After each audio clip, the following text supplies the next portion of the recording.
Hey all, it's Reverend Redbeard here. As we were talking about on the podcast recently, I have a background in metrology and wanted to start trying to review and analyze some of the ghost hunting tools and paranormal research tools that people use when they're doing their investigations.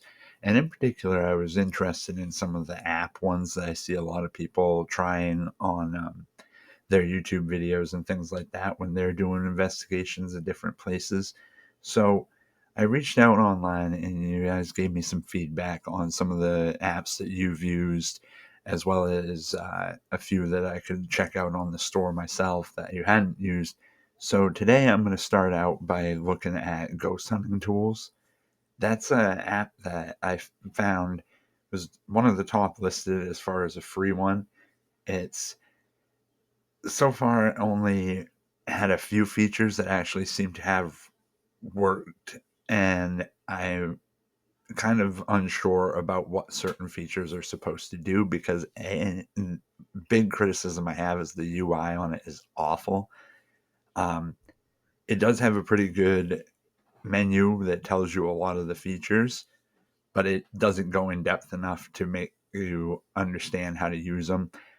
I was able to figure it out with some of the tools, and other ones it was really difficult to really figure out how exactly you were supposed to set it to make it actually effective.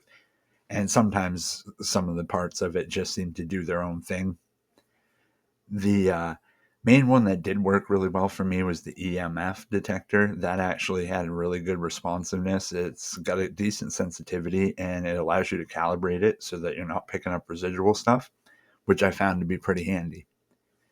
Aside from that, the main feature I wish they had, aside from the dictionary thing, which is kind of useless, I would have rather it had been just a straight up EVP recorder where you could just get the audio instead. If you're not going to do that, then it would have probably been better if you had been able to have some way of just recording it instead of just take pictures of the screen.